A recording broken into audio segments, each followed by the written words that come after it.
we, to whom the incarnation of Christ thy Son was made known by the message of an angel, may by his passion and cross be brought to the glory of his resurrection, through the same Christ our Lord.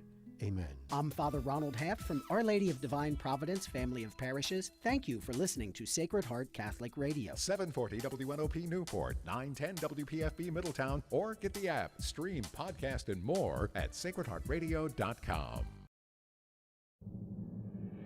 Arise, it's a new day. Hear his word, let us pray. The sunrise morning show. Better way to start your day.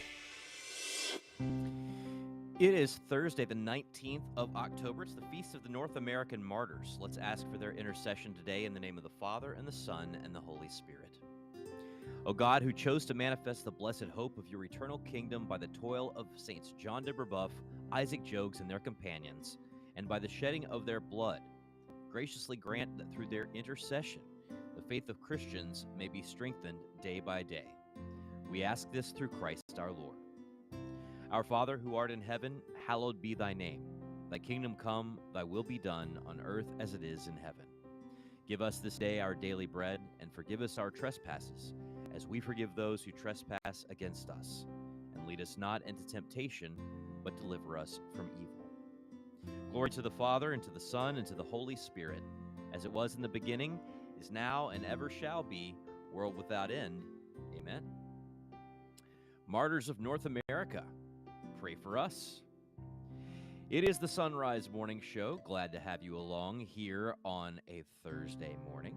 I'm Matt Swaim. Anna Mitchell has news. Paul Lockman at the controls. And up this hour, we've been doing a series with Father Robert Nixon on a work from St. Albert the Great that he translated. And we're going to talk about what St. Albert had to say about obedience. Also this hour, Brian O'Neill, who is the author of 150 North American Martyrs You Should Know, seems like an appropriate guy to talk to on this feast of the North American Martyrs. Father Nicholas Blackwell will share some thoughts on the recent letter that Pope Francis issued on St. Therese. Father Blackwell is a Carmelite, just like St. Therese, and so he's got some cool insights into that. And then we'll have some conversation on how to do a better job managing stress, and maybe how to help find a person in your life who can help you as you manage stress. Pastoral Counselor Kevin Prendergast has some thoughts on that. Right now, it is 2 minutes past the hour. Here's Anna Mitchell with news. Good morning. The U.S. has vetoed a UN resolution that called for a pause in the Hamas-Israel conflict. 12 members of the UN Security Council voted in favor of a resolution yesterday, which would have called for a pause in the conflict to allow humanitarian aid to reach Gaza. U.S. Ambassador Linda Thomas-Greenfield told the council that the U.S. is, quote, on the ground doing the hard work of diplomacy, and insisted, quote, we need to let that diplomacy play out. She also blamed the Palestinian group Hamas for the crisis and said the U.S. was disappointed that the resolution made no mention of Israel's rights of self-defense. Meanwhile, the Israel-Hamas war is now in its 12th day of fighting, and so far more than 4,800 people have been killed total in Gaza and Israel. Protests have broken out across the Middle East after a deadly explosion at a Gaza hospital killed hundreds on Tuesday. Palestinian officials blamed Israel for the bombing. Israel denied any involvement. Preliminary investigations by the United States say that the rocket came from Palestinian territory. During his general audience yesterday, Pope Francis called for another worldwide day of prayer and fasting for peace in the Holy Land and around the world. From Vatican Radio, Joseph Tulloch reports. Le vittime aumentano e la situazione a Gaza è disperata. The number of victims is growing and the situation in Gaza is desperate. With these words, Pope Francis turned his thoughts to Palestine and Israel, pleading that everything possible be done to avoid a humanitarian catastrophe. The Holy Father also drew attention to the unsettling possibility that the armed conflict might expand. There are already so many open war fronts, he lamented. In light of these circumstances, he implored, lay down weapons and heed the cries for peace from the poor, the people, and the innocent children. Fratelli e sorelle, la guerra non risolve alcun problema. semina solo War morte solves no problems, he continued. It only sows death and destruction, increases hatred, multiplies revenge. It erases the future. The Holy Father went on to urge all believers to take one side only, that of peace. But not, he said, with words, with prayer, and with total dedication. In this regard, Pope Francis invited everyone to a day of prayer, fasting, and penance for peace. On Friday, the 27th of October, he encouraged people of different Christian denominations, other religions, and all those who advocate for peace to participate as they see fit. The central event will be an hour of prayer at 6 p.m. in St. Peter's Square, with the goal of invoking peace for the world. I'm Joseph Tullock. During his general audience catechesis, the Holy Father focused on Saint Charles de Foucault as he continued his series on those who exemplify apostolic zeal. The Holy Father said that Charles moved to the desert to cry out the gospel in silence. He said, quote, Charles let Jesus act silently, convinced that the Eucharistic life evangelizes. He said, indeed, he believed that Christ is the first evangelizer. The U.S. is targeting Iran's missile and UAV programs with new sanctions. Lisa Taylor reports. The Treasury Department press release says it sanctioned 11 individuals, 8 in titles, and 1 vessel based in Iran and other countries that are enabling Iran's programs. This comes as the war in Gaza causes rising tensions in the Middle East. I'm Lisa Taylor. A third vote will be held today to possibly elect Ohio Republican Jim Jordan as the next Speaker of the House. After failing to get the necessary votes following a second round of ballots yesterday, Jordan told reporters he plans to keep talking with members of his party to try to flip some holdouts. 22 Republicans voted against Jordan, 2 more than were opposed to him on Tuesday's first vote. A third speaker vote is scheduled for noon Eastern Time today. More American workers are back in the office. U.S. work-from-home rates have dropped to the lowest since the pandemic.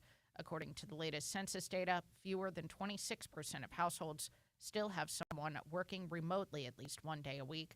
That's a sharp decrease from early 2021's peak of 37%.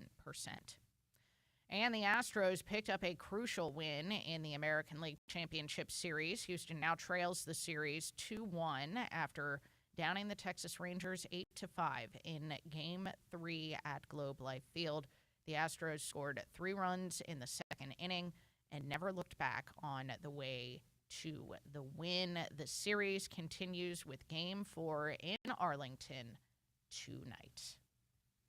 Yeah, it's so I watched just a little bit of it last night at the very end of my day, and yeah, the Astros were rocking. But bear in mind that Max Scherzer is one of those guys. He's a power pitcher, which means that if you make contact, you got a chance. Mm-hmm. But, that's a good point. Yeah, you're right. He grunts very hard when he throws. Max does. You know this. Max effort, they say. Max effort, indeed. Max effort. He's or a very intense competitor. Max's effort. There you go. There you go. I can't remember how they say it. But good luck. I'm at this Catholic radio conference with all these Guadalupe radio people, and there's some Astros Rangers, conflicted emotions going on. Yeah. In Guadalupe radio country. So, yeah, how's that been going? You've been It's been talking to going people well. about the series? A little bit. I've mostly been, licking my wounds from Adam Wright's Cardinals, but that's about it. Okay. Well, good to know. You tell everybody I say hello? I will. Going to see him all day today. Okay, good.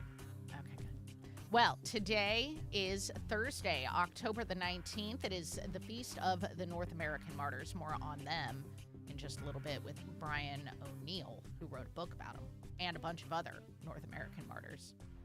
Right now, back with us on the Sunrise Morning Show is Father Robert Nixon. He's a Benedictine monk at New Norcia in Australia and translator of the Tan Resurrection series, and we are going through a book by St. Albert the Great, The Paradise of the Soul, 42 Virtues to Reach Heaven.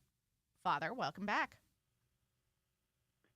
Thank you very much, Eddie. It's great to be with you. It is great to have you, and today we are on to the virtue of obedience. And again, I want to start with a question about the order in which Albert decided to place these virtues. Yeah. So first love, then humility, and third obedience. Why would obedience be so high on the list? Indeed. Well, Annie, there's a number of reasons. I think one of the key reasons is that his original readership would have largely been people within his own order, the Dominican order, as well as other religious monks and priests. And we all live under a vow of obedience.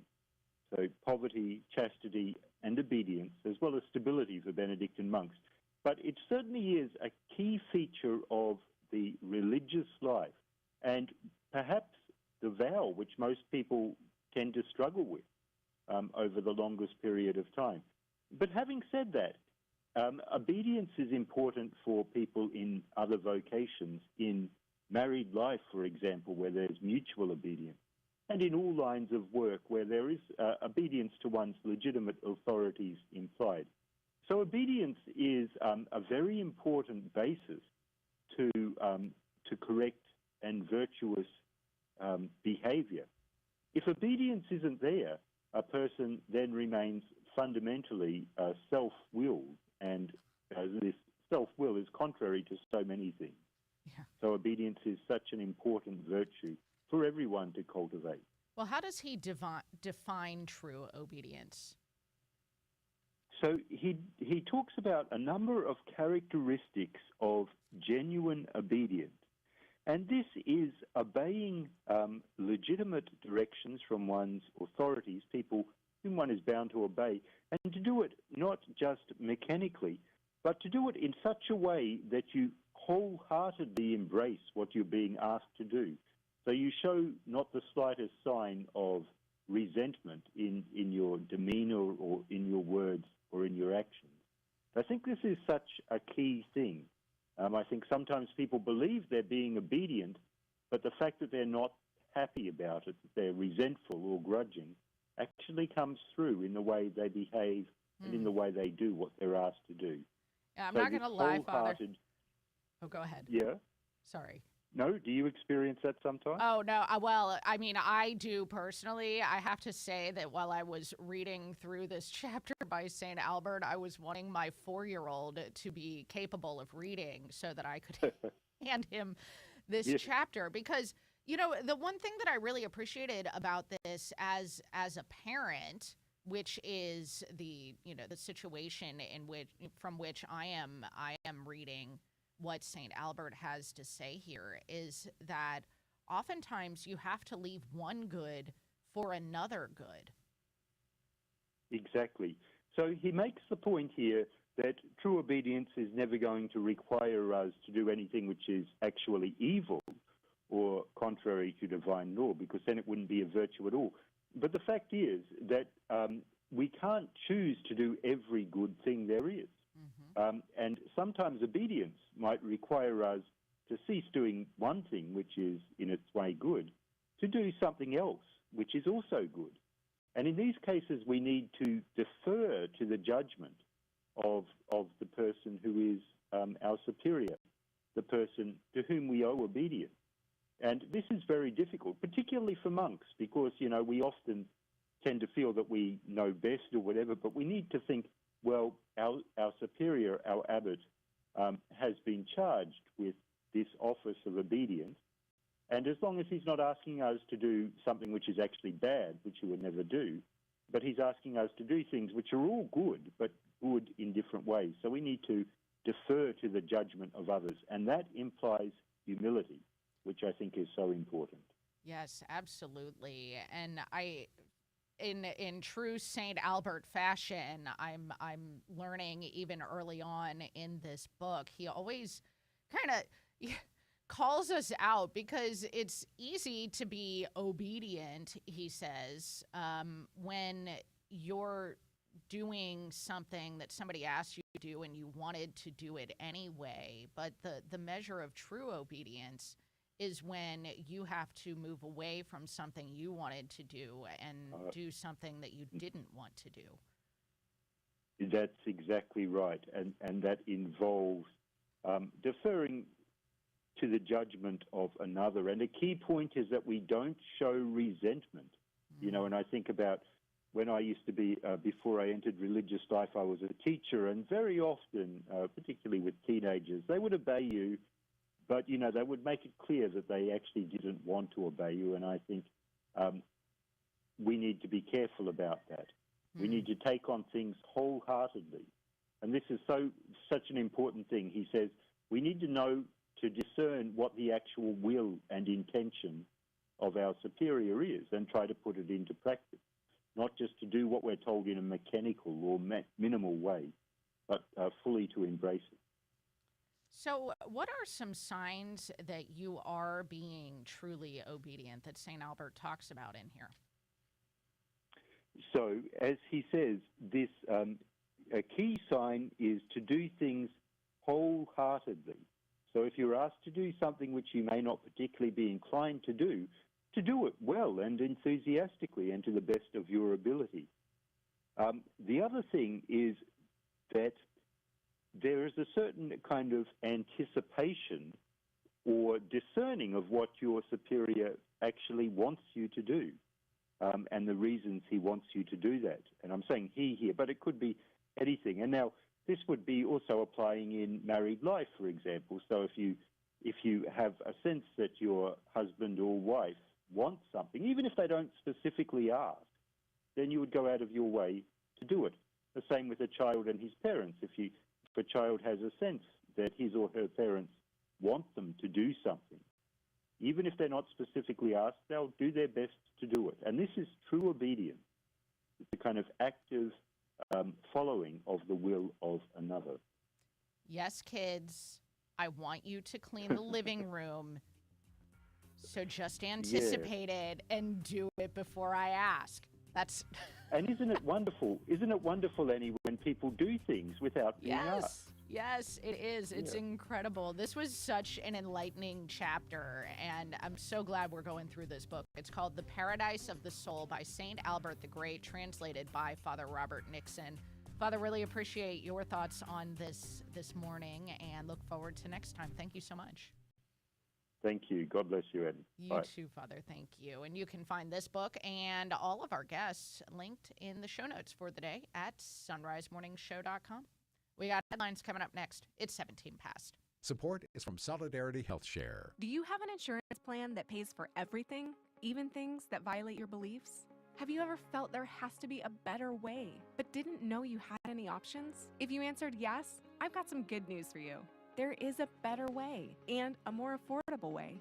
Solidarity Health Share can save you hundreds of dollars each month while actually supporting your beliefs. Because the best news is that Solidarity Health Share costs a whole lot less than insurance. It's time to jump in and put your money where your faith is and put some money back into your wallet at the same time.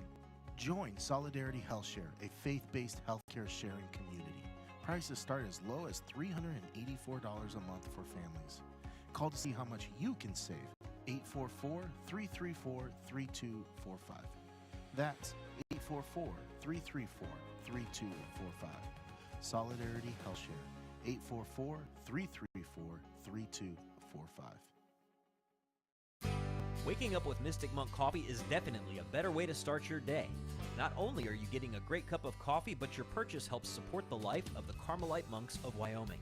And your purchase can also help our work. All you need to do is go first to sonrisemorningshow.com. When you click the Mystic Monk link on the side of the page, we earn a commission. Support the monks and support the Sunrise Morning Show. Click the Mystic Monk link at sunrisemorningshow.com. That's sonrisemorningshow.com. EWTN's religious catalog has terrific suggestions for Christmas gifts. The Spiritual Wisdom of Mother Angelica boxed set includes all 7 volumes of Mother Angelica's spiritual wisdom, and it's beautifully presented in a decorative board box. The Spiritual Wisdom of Mother Angelica boxed set is one of many great Christmas gifts from EWTN Religious Catalog. For more, visit EWTNRC.com today. 19 minutes past the hour. Here's Anna with headlines. President Biden will address the nation tonight about the conflict that's raging in the Gaza Strip. During his general audience yesterday, Pope Francis called for another worldwide day of prayer and fasting for peace in the Holy Land and around the world. And during his catechesis, continued his series on apostolic zeal, focusing this time on Saint Charles de Foucault. Yes, Saint Charles de Foucault, who I believe he canonized not very long ago. Not too long ago. Yeah, absolutely. So we have a hermit that works for us at the Coming Home Network who loves St. Charles. Well, doesn't surprise me. I'm gonna have to see what his take is on this. Charles, he led a kind of an interesting life, to say the least. He would have been a very, very good guest on the journey home, but he probably would not have left being a hermit to accept an invitation to be on television. I believe that. But yeah, and today the Feast of the North American Martyrs, so a happy feast day to all of you living up in upstate New York and maybe on the southern edges of the part of Canada that comes near that. I thought you were going to say a big happy feast day to the Isaacs in the crowd, yes, and the Jeans, to the Renées. The Renées out there. The Noels. Noel Charbonnel. We get to talk about Noel Charbonnel a little bit with oh my Brian gosh, O'Neill here coming that up just a little bit. I'm so amazed by him particularly. I'm amazed by all the North American martyrs. Well, I mean, yes, but Noel Martyrs Charbonnel. of North America. Pray for us. Sacred Heart Radio is your local Catholic station and your source for news from the Catholic perspective. SacredHeartRadio.com is where you can find and share information on issues facing Ohio in November that are so important to the pro-life community. And that's not to mention our commitment to prayer. At SacredHeartRadio.com, you'll find resources and events to help you pray for a culture of life. So please visit SacredHeartRadio.com, your local source for pro-life information and prayer. Support for Sacred Heart Radio is from Twin Dental of Cincinnati. Since 1986, twin brothers Drs. David and Michael Rothen have been providing superior dental care in a relaxed and comfortable setting for the entire family. The twin dental doctors utilize advanced dentistry techniques from sedation to implants and the latest in cosmetic options to preserve and beautify smiles. Twin Dental, located just off the I-275 exit at Hamilton Avenue. For a complimentary evaluation, 513-825-6111 and online at twindental.com. Support for Sacred Heart Radio is from Rua Wood Psychological Services, integrating psychological science and the truths of our Catholic faith, with offices in Dayton and Cincinnati. More information at 513-407-8878 or rwpsych.org. Support for Sacred Heart Radio is from St. Michael's Rosaries and Religious Articles, a great place to shop for Christmas. From custom-made rosaries, heirloom quality nativities, books and CDs to Christ-centered gifts for the kids. St. Michael's Rosaries online at stmichaelscustomrosaries.com. For over 50 years, the St. Martin District of St. Vincent de Paul has been providing food, clothing, rent, and utility assistance to people in 6 counties of southern Ohio. You can join the St. Martin District of St. Vincent de Paul in helping our neighbors with a monetary or vehicle donation, which is simple and easy. 800-322-8284 or donate online at runforthepoor.org.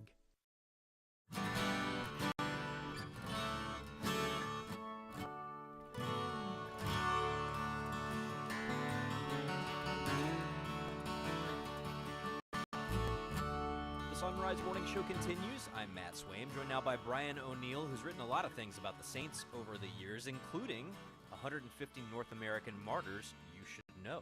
Brian, welcome back to the show. Thank you, Matt. It's good to be with you. You know, when we talk about North American Martyrs, immediately a lot of our minds go to Isaac Jogues and Jean de Brebeuf and companions. When it comes to these heroes of the faith in the New World, how did they end up in that part of what is now New York and Canada? Well, that was part of New France, and the monarchy in France was not just concerned about setting up colonies in the New World. They also wanted to evangelize the people there. So they made sure that, you know, the religious orders that wanted to send people could do so. And so that's how they got there.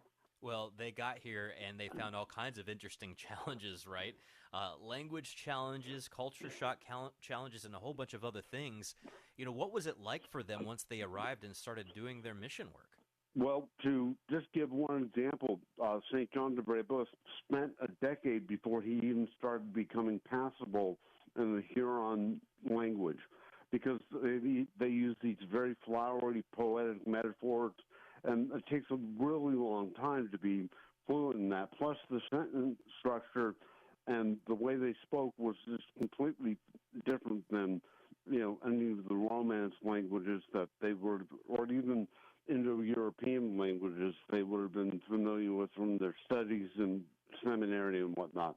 So, plus there was just a completely different way of thinking. When the Penobscot Indians in Maine became converted, they would still roast their prisoners alive. They just wouldn't eat them at human barbecue like they used to. So, it's just this completely different mindset that no matter you're talking about the Georgia Martyrs, the Virginia Martyrs, or the typically named North American Martyrs, they just came up against wall after wall with a different way of thinking. Well, when you think about it, when we talk about spreading the gospel and evangelizing in our own world, we're usually thinking of a specific person in our life, like a coworker or a family member.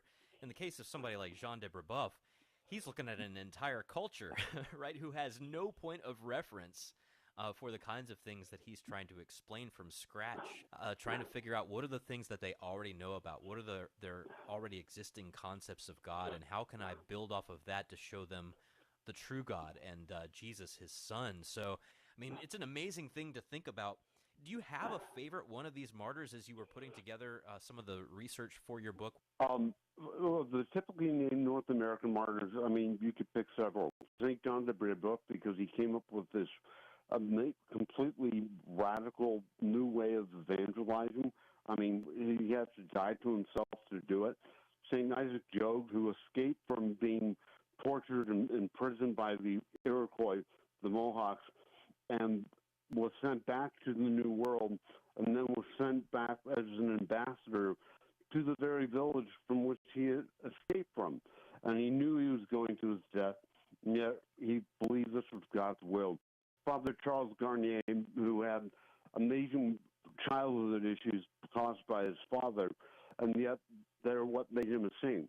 Father Noel Charbonnel, St. Noel Charbonnel, hated the Indians. He did not like them at all. He didn't like their food, didn't like their language. He just was really not wanting to be a missionary. And yet he determined this was God's will for him, so he made a personal vow of stability, meaning he would never go back home to France to the comfortable life for which he had longed. They're all just great examples for us. They really are. And when you think about that last case you mentioned, Noel Charbonnel, not only was he there to convert the natives that he met, obviously he was there so God could convert him too, right? And bring a sense of radical charity into his life towards people that he had not really, you're reminded of Jonah, right? Who didn't want to save the Ninevites, and yet he knew that God had shown him love and was asking him to do something extraordinary, and in that he found charity. He found self-sacrificing love for these people that he had not had any kind of taste for before. Right, exactly. And that's, we can all find examples of that in our own lives that we can use his example to emulate and make ourselves saints. And this is a shrine you can visit. This is in, upstate New York. And of course, there's devotion in Canada to the North American Martyrs as well. And it's an extraordinary thing to go up and visit and be on those grounds, which the blood of the martyrs was spilled there and is the seed of the church as well. When you look at the stories of these martyrs, and of course you report not just on these martyrs of upstate New York and Canada, but you report on all these martyrs from all over North America. What's something that they teach you in your own Christian life today as someone who benefits from their legacy, being a North American? These martyrs all help us recognize something very essential. In life, they were not perfect. We're not perfect either. But like them, we're called to be saints. And time after time, they show us how to be saints by giving themselves over to what they discern to be God's will. And whether you're talking about the very first person martyred on North American soil, Father Juan de Padilla, in 1542, to the last one who was a priest in Alabama who was shot by a member of the KKK back in the 1920s. They all have heroic examples that give us confidence that we too can become saints, because if schmucks like them can become saints, schmucks like us can become saints. May we all progress toward that path and join them in the beatific vision. The book is called 150 North American Martyrs. You should know. Brian O'Neill is the author of it. We've got a link to it at sunrisemorningshow.com. Brian O'Neill, thank you so much. Have a wonderful day. You too, Matt. Thanks so much for the time. 1:30. Here's Anna with news. Good morning. The Biden administration is providing $100 million in humanitarian aid for civilians in Gaza and the West Bank. The administration said it will help support more than 1 million displaced Palestinians with clean water, food, and medical care. President Biden, while visiting Israel yesterday, warned Hamas not to steal or divert the aid that the U.S. and other countries are working to funnel into the region. The humanitarian crisis has grown dire as the area has been repeatedly hit with retaliatory Israeli strikes. And meanwhile, Catholic Relief Services has called for humanitarian access to Gaza and an immediate end to the violence. In a statement yesterday, Sean Callahan, president and CEO of CRS, said, quote, moving 1.1 million people of the 2.2 million in Gaza in the middle of a war zone is impossible and will only lead to unprecedented levels of suffering and further push people to the brink. He said the situation of civilians in Gaza is extremely alarming and desperate, and we need to act now to prevent a total humanitarian catastrophe. President Biden is set to address the nation tonight from the Oval Office. More from Mark Mayfield. A statement from Press Secretary Karine Jean-Pierre released Wednesday says that Biden will discuss the U.S. response to the Hamas attacks against Israel in a primetime speech at 8 p.m. ET. Biden will also discuss Russia's ongoing war with Ukraine. The president has returned from a brief visit to Israel where he met with Prime Minister Benjamin Netanyahu in a show of solidarity. I'm Mark Mayfield. Pope Francis will lead a prayer vigil for peace on Friday, October 27th. The Holy Father made the announcement yesterday during his general audience as he called for that day to be a worldwide day of prayer and fasting. The Pope will lead an hour of prayer in St. Peter's Square at 6 p.m. in Rome on the 27th and invited all the particular churches around the world to take part by organizing similar initiatives which involve the people of God. During his general audience catechesis, the Holy Father focused on Saint Charles de Foucault as he continued his series on those who exemplify apostolic zeal. From Vatican Radio, Devin Watkins reports. Born in Strasbourg in 1858, St. Charles served as a soldier in the French army before becoming a hermit and a Catholic priest among the Tuareg people in Algeria, where he was assassinated in 1916. The Pope said the saint made Jesus and his poorest brothers and sisters the passion of his life. After his conversion, St. Charles wrote to a non-believing friend that he had lost his heart to Jesus of Nazareth. Pope Francis said that his words show that the first step in evangelizing is to have Jesus at the center of one's heart. Se ciò non avviene, difficilmente riusciamo a mostrarlo con la vita. If this does not happen, we can hardly show it with our lives, he said. Instead, we risk talking about ourselves or our morality, but not about Jesus, his love, and his mercy.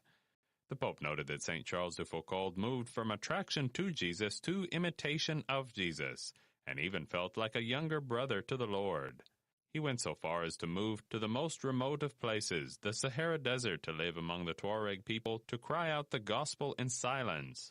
Charles let Jesus act silently, convinced that the Eucharistic life evangelizes, said the Pope. Indeed, he believed that Christ is the first evangelizer. The saint spent up to 10 hours a day in prayer before the tabernacle, trusting Jesus to carry out the work of evangelization. In conclusion, Pope Francis invited everyone to live with Christian joy, meekness, tenderness, compassion, and closeness. Col sorriso, con la sua semplicità. With his smile and simplicity, concluded the Pope, Brother Charles bore witness to the gospel through attraction. I'm Devin Watkins. Ohio Republican Jim Jordan is not giving up his push to be the next Speaker of the House. After failing to get the necessary votes following a second round of ballots yesterday, Jordan told reporters he plans to keep talking with members of his party to try to flip some holdouts to support him. 22 Republicans voted against Jordan yesterday. That's 2 more than were opposed to him on Tuesday. Another vote is expected today. Meanwhile, there's a push to expand Speaker pro tempore Patrick McHenry's power, and it's gaining some momentum among members, which would allow Congress to function until a permanent speaker is chosen. It's 35 past the hour.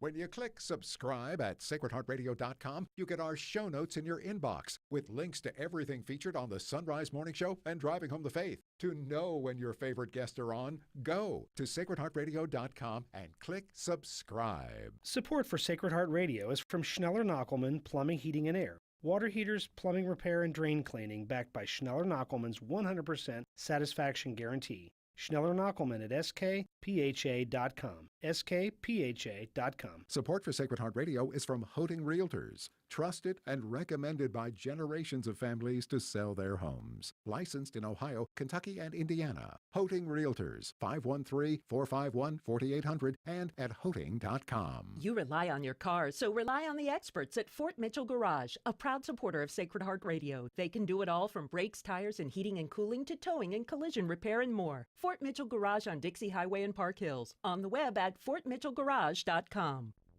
It's 24 minutes before the hour on this Feast of the North American Martyrs, Thursday, October the 19th. Your forecast is brought to you on Sacred Heart Catholic Radio by Schneller-Knockelman Plumbing, Heating, and Air, online at skpha.com. Gonna need the umbrella today. Pretty warm outside right now with temperatures in the lower 50s as you're heading out the door. For Cincinnati, spotty showers likely, heavier rain this afternoon with a high of 66 degrees. Light rain likely tonight, otherwise overcast with a low of 52 tonight. Overcast tomorrow with some spotty light rainfall and a high of 61. For the Miami Valley-Dayton area, cloudy with rain developing this afternoon and a high of 64. Rain early tonight, then remaining cloudy with some showers possible and an overnight low of 50. Light rain early, then cloudy with possible showers in the afternoon tomorrow and a high of 60. This is Sacred Heart Catholic Radio.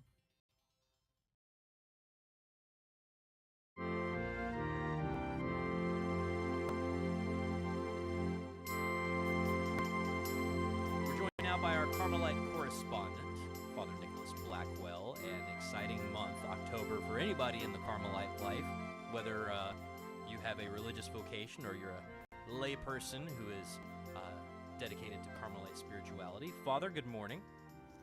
Good morning to you all. I hope you're having a great day out there in the Midwest. We are doing our best, and October a big month for Carmelites anyway, with St. Therese of Lisieux at the beginning of the month on October 1st, and St. Teresa of Avila on the 15th. But you got a letter this year from the Holy Father about St. Therese. How excited were you and your community about this? Yes, he sort of said, previous, what I think was a month and a half ago, that this letter was coming out regarding a reflection he wished to give on Therese of Lisieux. So we were all waiting in very joyful anticipation to see what our Holy Father wished to give, not just the Carmelite order, but the Universal Church, in regards to his sort of meditation over this amazing person. All right, so obviously he couldn't talk about St. Therese without at least mentioning the little way. What are some of the ways that he discussed St. Therese's little way in this letter? Well, the letter is not overly long, and first and foremost, I encourage your listeners to read the letter and to pray with it. Before you go to any other sources, I'm going to say some things today, but it's important for us, the faithful, to read and pray over our Holy Father's words. And within this letter, he gives us a very nice breakdown into sort of 4 segments. He does have it, a couple paragraphs that are short that introduce what's going on here, but then he breaks it down into 4 parts. The first part being Jesus for others, and then the little way of trust and love. The third being I will be loved, and then finally at the heart of the gospel. Each of those are very rich things. There's an interesting thing that he has to say in that passage on the little way of trust and love about the idea of grace and merit, and that's something that can often be confused by our Protestant brothers and sisters when they look out from the outside, look in at Catholics and see us doing good things and cooperating with our salvation in that way. But there really is good that can be done from us cooperating, and St. Therese is pretty strong on this. And the Holy Father points this out, right? Oh, absolutely. And in the English translation that's on the website, it sort of really leans into the notion of confidence or being confident in the Lord. I much more prefer a translation of trust, because, I can be confident in my car, but, do I put myself into a relationship of trust where I put my life on the line because of my automobile? I don't have that kind of relationship with my car. That's why I have inspections and all these sort of things. But I trust in God and I put myself into his pierced hands.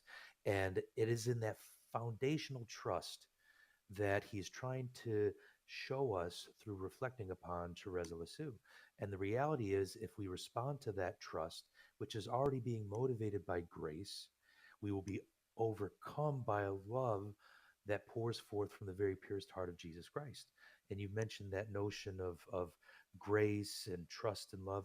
Our Holy Father leans heavily, for example, into the teaching of the Council of Trent. If you look at the footnotes, they're very beefy on how he's putting forward a notion of grace that comes forth from the Council of Trent. But then he's saying this person, St. Teresa Lisieux, she is like this doctor of synthesis. So she knows these things. They're in her mind, and they permeate and shape her very heart, a heart that gives itself over in trust to the Lord for the sake of love. So that's why he calls her a doctor of synthesis, that brings the mind and the heart together. Yeah, I thought that was a very interesting phrase because, you hear about the angelic doctor, right? Thomas Aquinas, and, some of the other doctor names, the mellifluous doctor, Bernard of Clairvaux. But this idea of her as a doctor of synthesis, uniting head and heart, I think is a very interesting, it's an interesting sort of critique of where we are in our world and in our church, right? You have sometimes people wanting to draw a false dichotomy between being intellectually formed, yes, right? And some, versus, being a person who is, active out in the world, doing works of mercy in the corporal sense. And those things are never meant to be two sort of separate camps, right? They're meant to be synthesized.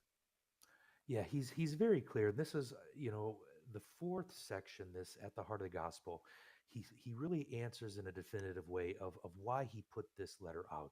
And he goes back to his main document, Evangelium Gaudium, where we put, he's calling us to put first things first, he being, of course, Pope Francis, because he's reminding us that the church is a missionary church, which is straight out of Second Vatican Council, ad gentes, but it was a reality that was already present within the church, that the church herself is missionary.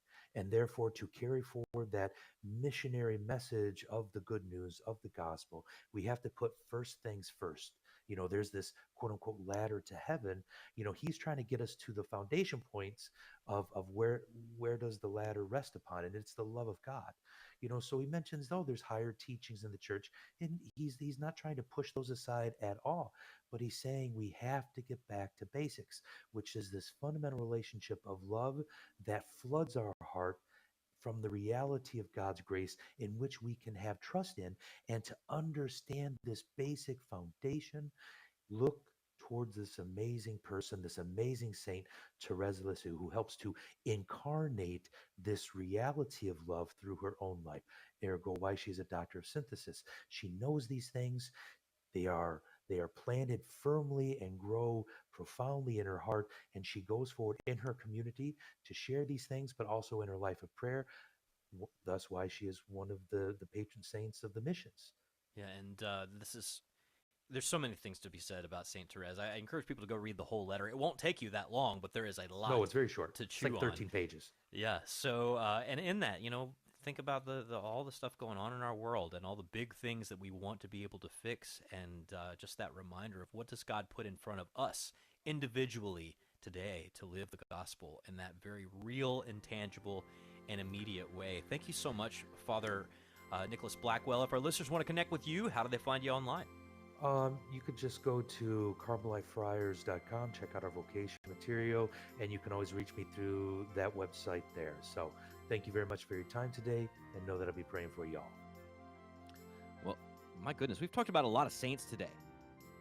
Anna Mitchell. We've talked about, let's see, Albert the Great out of the gates. We talked about the North American Martyrs. Was a whole big pack of people. We've talked about a bunch of Carmelites.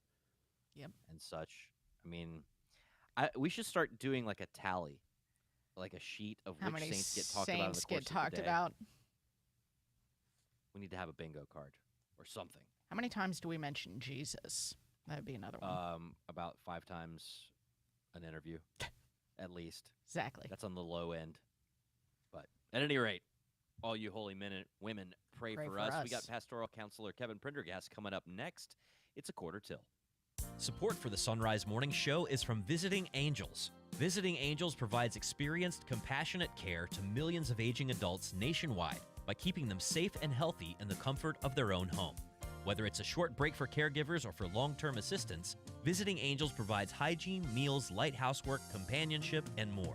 And services are available up to 24 hours per day. Visiting Angels, online at visitingangels.com. That's visitingangels.com. Franchise opportunities available. Are you longing to hear God's voice? Lord, Teach Me to Pray, the free Ignatian Prayer Series will open your heart to His voice, to the peace you're seeking, and the only love that fulfills the human heart, Jesus. God is calling you to true joy by knowing Jesus personally. Lord, Teach Me to Pray is free. Just go to LordTeachMeToPray.com and click on the red box and order the Lord, Teach Me to Pray series. Again, that's LordTeachMeToPray.com. Business owners are starting to think outside the box to find new customers. You can reach millions of engaged Catholic listeners by underwriting the Sunrise Morning Show. Each weekday morning, listeners across the U.S. and around the globe can hear your message for your business, ministry, or nonprofit on the Sunrise Morning Show. To find out how it works, email me, Leah@sacredheartradio.com. That's Leah@sacredheartradio.com. The most original Catholic content is on EWTN Radio. On Mother Angelica Answering the Call, Father Joseph and Doug Keck mine decades of phone calls answered by Mother Angelica. No subject is off limits and no problem too big for the wisdom and compassion of the one and only Mother Angelica. Mother Angelica Answering the Call, Sunday afternoon, 2 Eastern, on EWTN Radio. Hi, this is Psych Elliott. Later today on Catholic Answers Live, Tom Nash, Jimmy Aiken, call with any question you've got. Catholic Answers Live, 6 p.m. Eastern on EWTN Radio. Now, back to the Sunrise Morning Show. 13 minutes before the hour, here's Anna with headlines. President Biden is set to address the nation tonight from the Oval Office on the situation in the Holy Land as well as the situation in Ukraine. Pope Francis has announced he will be leading a prayer vigil for peace on Friday, October 27th, and has called for that day to be a worldwide day of prayer and fasting. And during his general audience yesterday, the Holy Father focused on St. Charles de Foucault as he continued his series on those who exemplify apostolic zeal. News at the top and bottom of each hour every weekday morning here on the Sunrise Morning Show. If you go to the show notes at sunrisemorningshow.com, you can find all of our guests, but you can also find a link to the video stream of the show. And if you see me on it today, you'll notice that it's kind of a weird background. It's because I'm broadcasting from a hotel room because I'm in Birmingham at the Catholic Radio Conference and hanging out with some of the people who work at the Catholic radio stations that help bring you not just our show, but all kinds of great programming all day, every day. So say a special thank you to them and hope you support your local Catholic radio station. They're doing great work in your community. The Sunrise Morning Show continues. I'm Matt Swaim, joined now by pastoral counselor Kevin Prendergast, who's got lots of experience in the classroom, also in private practice. Kevin, good morning. Thank you, Matt. You're a busy guy, so good luck with this week down there. So, okay. Well, I think all of our listeners are dealing with a whole bunch of busyness, and some of them are a little overwhelmed by it. And of course, we're talking through Mental Health Month, and you've got some thoughts on how to get a good helper in your mental health situation. But what are some good sort of foundational things to think about as part of this? Yeah, so even if we don't have a mental health disorder, a diagnosable mental health disorder, life can just get too much for us sometimes, and it can be overwhelming, and we don't know what to do. And so just a couple of thoughts about it, and there's a lot of research on this too. I'll try to boil it down. I had three key things is we want, whether it's a friend, a spiritual director, confessor, a therapist, a physician, an accountability partner, a sponsor, there's some things that are really in common with all those. So what makes a good helper? So there's three things that struck me, Matt. One is true empathy. The second one is the ability to challenge. And the third one is that helping should lead into action, right? So I gotta do something. So what do I mean by that first one? By empathy. So first of all, whoever it is, if I talk to somebody and they just come out of the gate and hit me over the head with a bludgeon and tell me what I'm doing wrong, or that I'm just feeling sorry for myself, or get over it, quit crying over spilt milk, or try to give me all kinds of unrequested suggestions, right? Sometimes people, even counselors, will bombard a person with, you could do this, you could do that, you could do that. That's not a place to start. So first of all, I need to know, just by the person's presence, that they care about me, that they genuinely are here for me, they respect me, even if I'm different from them, that they want to hear what's going on, and that they're a good listener. So one of the problems we have in counseling is people get taught not to be directive in a lot of the graduate programs. But then sometimes that leads to another problem is they just sit there. They don't say anything. So I need somebody who's going to engage in a dialogue with me, not just sit there in silence, and that they truly listen. They understand. I get the sense just from how they are, their look on their face, but also that they maybe they reflect back and they put into their own words what they've heard me say. All of that builds a sense of connection and rapport, and I see that they're empathetic, they care about me. The second one, Matt, would be challenge. So a friend of mine, my spiritual director always tells me, you know, Kevin, empathy and sympathy are two different things. So sometimes it's really good to have friends, like just complaint friends, buddies, you know, that we complain about the world about, and they just tell us how awful everybody else is and how great we are, and they got our back, okay?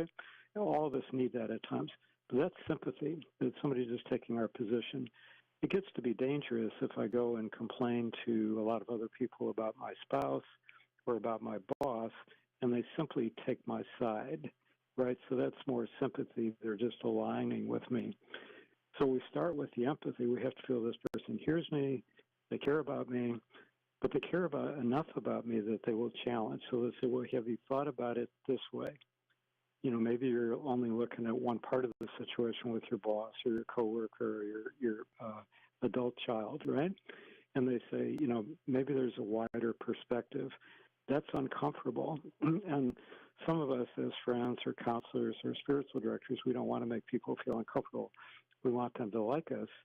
But on the other hand, a good friend, a good listener, a good helper is going to push us a little bit to see things from a different point of view and to build up our courage to deal with things, right?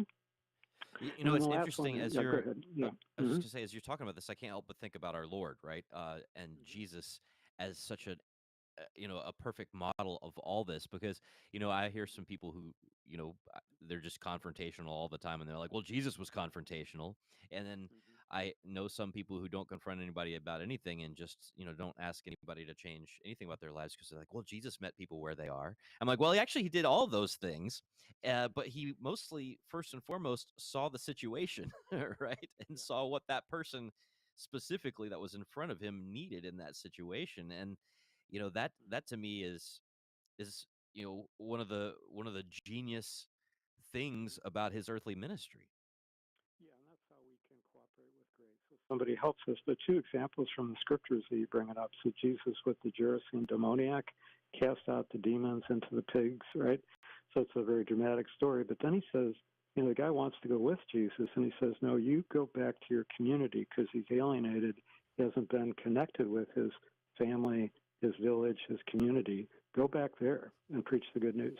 And then in John 8, the wonderful story of the woman caught in adultery, he cares about her. He protects her from being stoned to death. I'm not going to condemn you, but go and sin no more. So think about it. That's, I always think as a counselor, like, well, okay, that's pretty hard because she's got to go back to her village where everybody knows that she's cheated on her husband. She's got to go back to her husband. She's got to break off the relationship with her affair partner.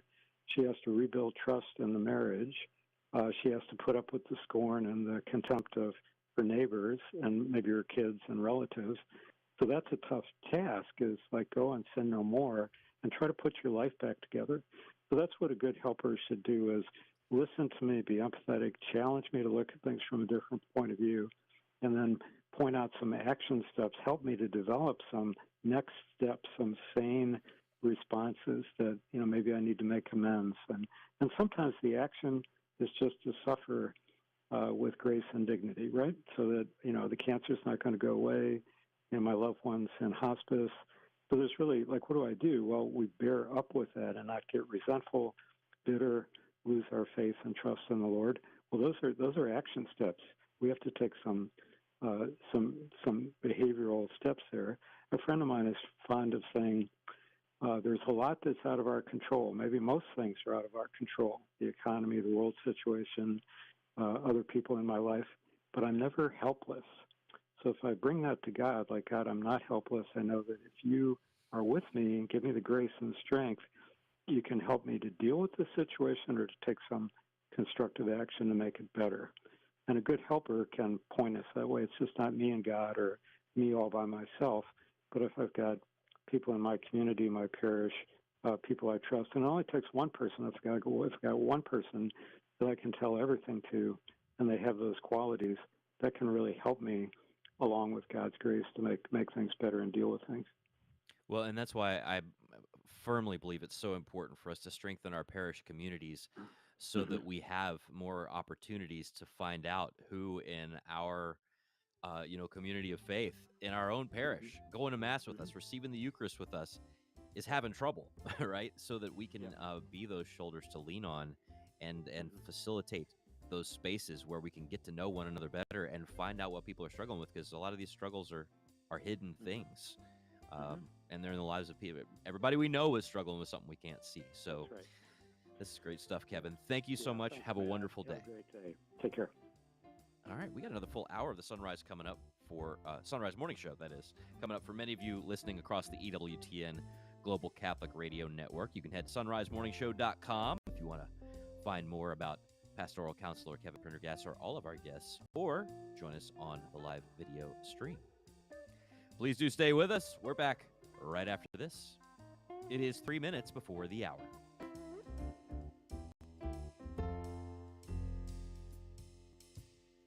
In this crazy world, where can Catholics go with their hard-earned money and not support businesses that go against our faith?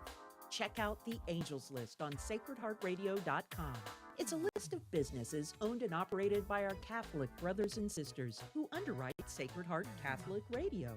And if you'd like to get your business on the Angels List, email me, Leah, at sacredheartradio.com. That's Leah at sacredheartradio.com. Support for Sacred Heart Radio is from Delhi and Harrison Pet Centers, with everything your pet needs, from guppies to puppies. Offering curbside pickup, in-store, and online shopping at DelhiPetCenter.com. That's DelhiPetCenter.com. Support for Sacred Heart Radio is from Fred Espenscheid Plumbing. For plumbing and remodeling, Fred brings 55 years of experience to his work. Licensed in Ohio and Kentucky. Fred Espenscheid, your pro-life plumber. 859-441-0950. 859-441-0950. Support for Sacred Heart Radio is from Stegman Landscape. Serving the tri-state since 1979, Stegman Landscape can create a picture-perfect landscape all year long. From design, installation, and maintenance to retaining walls, patios, and outdoor fireplaces to enjoy any season. Stegman Landscape can do it all. Stegman Landscape, making the world more beautiful 1 yard at a time. 859-781-1562 and online at stegmanlandscape.com. What attracted me to the Catholic core was simply that I was looking to serve God with my whole heart, but not feeling called to the priesthood. What do I do? Where do you go? Helping families grow in holiness, grow together, grow in truth is the solution, in my mind, the long-term solution for the world and the family. Visit the Catholic Core Consecrated Communities for 1 week this spring and fall. Sign up today at afc.org/cc. Hi, I'm Jim Akers, board member with the Cincinnati chapter of Legatus, Catholic business leaders and their spouses meeting the challenge of balancing faith, family, and business. We meet once a month for Mass and dinner, along with a local or national speaker and a wonderful venue throughout the city. Many of our speakers you have heard right here on Sacred Heart Radio. Please think about joining our group of Catholic leaders and become an ambassador for Christ in your business or profession.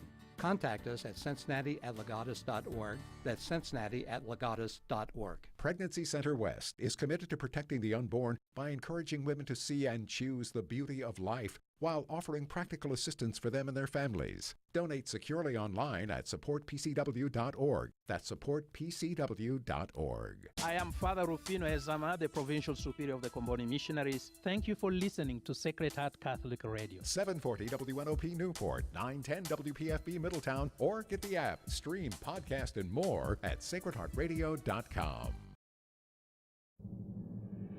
Arise, it's a new day. Hear his word, let us pray. The Sunrise Morning Show. Can't wait to start your day. It is Thursday, the 19th of October. It's the Feast of the North American Martyrs. And let's pray the words of Psalm 130, which we'll hear at Mass today. In the name of the Father, and the Son, and the Holy Spirit. Out of the depths I cry to you, O Lord. Lord, hear my voice. Let your ears be attentive to my voice in supplication. If you, O Lord, mark iniquities, Lord, who can stand? But with you is forgiveness, that you may be revered. I trust in the Lord. My soul trusts in his word. My soul waits for the Lord more than sentinels wait for the dawn. With the Lord there is mercy and fullness of redemption. Glory be to the Father, and to the Son, and to the Holy Spirit, as it was in the beginning, is now, and ever shall be, world without end. Amen. Martyrs of North America, pray for us. It is the Sunrise Morning Show. Thank you for being along here on a Thursday morning. I'm Matt Swaim. Anna Mitchell has news. Paul Lockman at the controls. And up this hour, we have much of which to speak. Dr. John Bergsman is going to be along. More thoughts on his book, Love Basics for Catholics. We'll talk about butter on Bible Foods with Rita Heichenfeld. Maybe some of you all are putting that on some toast this morning. We'll discuss the origins of butter in the Bible. Gary Machuda is going to continue our series on his book, The Gospel Truth, looking at the reliability of the Gospels. And then Courtney Brown has been doing a series with us on theology of the body for kids. So stay with us if you are able. Right now, it is 2 minutes past the hour. News of service of Central Fabricators and centralfabricators.com. Here's Anna Mitchell. Good morning. The Biden administration is going to provide $100 million in humanitarian aid for civilians in Gaza and the West Bank. The administration said it will help support more than 1 million displaced Palestinians with clean water, food, and medical care. President Biden said while visiting Israel yesterday that Hamas better not steal or divert the aid that the U.S. and other countries are working to funnel in the region. Meanwhile, Catholic Relief Services has called for immediate humanitarian access to Gaza and an immediate end to the violence. CRS reports that a blockade that's been in place in Gaza since 2007 has made for limited emergency supplies now, and since October 7th, electricity has been cut off and no food, water, fuel, or other goods have been allowed so far into Gaza. They say some people already have run out of essential supplies. CRS President and CEO Sean Callahan released a statement yesterday saying, quote, millions are currently trapped, including 1 million children, in a nightmare of violence and displacement with no end in sight. He said they need urgent humanitarian action. We cannot stand by and watch them suffer. We must act now to save lives and restore hope, end quote. During his general audience yesterday, Pope Francis called for another worldwide day of prayer and fasting for peace in the Holy Land and around the world. From Vatican Radio, Joseph Tulloch reports. Le vittime aumentano e la situazione a Gaza è disperata. The number of victims is growing and the situation in Gaza is desperate. With these words, Pope Francis turned his thoughts to Palestine and Israel, pleading that everything possible be done to avoid a humanitarian catastrophe. The Holy Father also drew attention to the unsettling possibility that the armed conflict might expand. There are already so many open war fronts, he lamented. In light of these circumstances, he implored, lay down weapons and heed the cries for peace from the poor, the people, and the innocent children.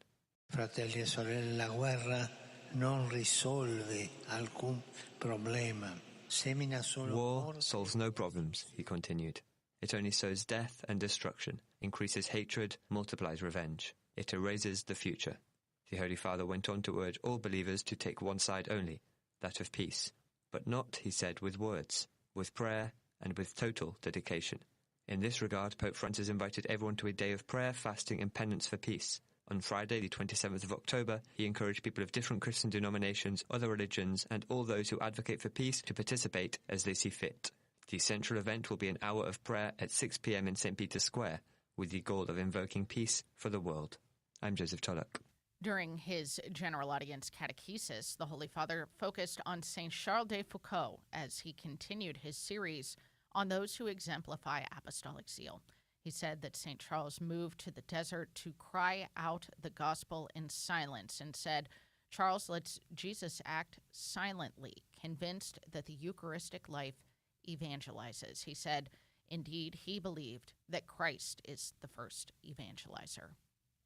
In Washington, another vote for Speaker of the House is expected today. This after Ohio Congressman Jim Jordan fell short of the 217 votes needed to be elected for the second time in 2 days. 22 Republicans voted against Jordan yesterday. That's 2 more than were opposed to him on Tuesday. Another vote is expected today. The chamber, meanwhile, has been unable to move any legislation following Kevin McCarthy's ouster weeks ago and will not be able until a new speaker is confirmed. The U.S. is targeting Iran's missile and UAV programs in new sanctions. Lisa Taylor has more. Treasury Department press release says it sanctioned 11 individuals, 8 in titles, and 1 vessel based in Iran and other countries that are enabling Iran's programs. This comes as the war in Gaza causes rising tensions in the Middle East. I'm Lisa Taylor. Earthquake drills will be held around the world today for International Shakeout Day. The drills are set to take place at 10:19 a.m. local time at schools and workplaces worldwide. More information can be found at shakeout.org.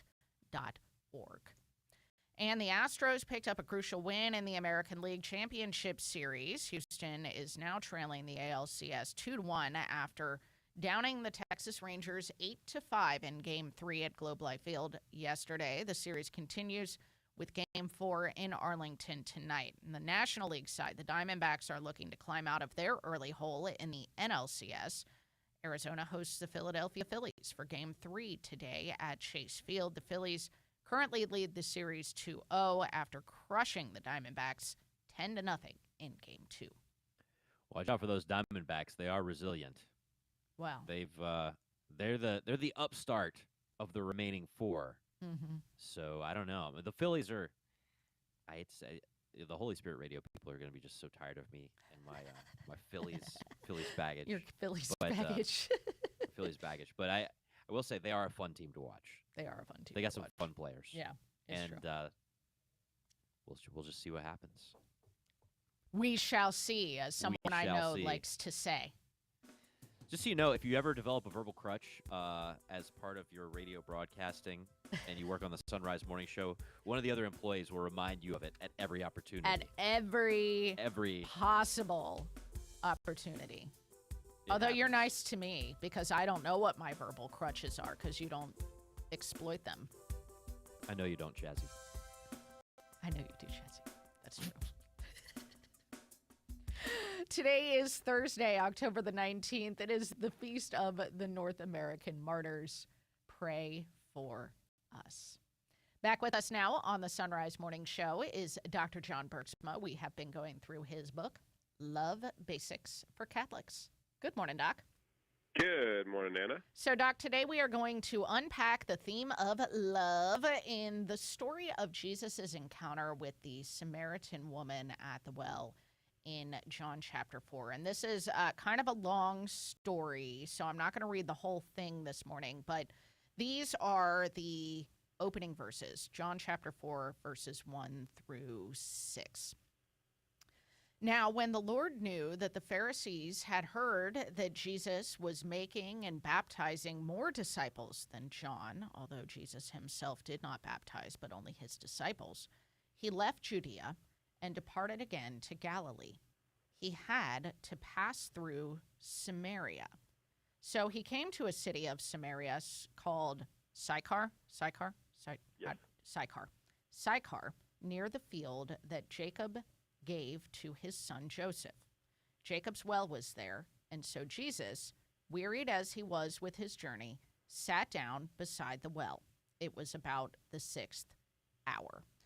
Now, Doc, I want to start off complaining just a little bit here because I think, after reading Love Basics for Catholics, John is being rather unfair in telling us biblically illiterate Catholics that Jesus was tired and thirsty.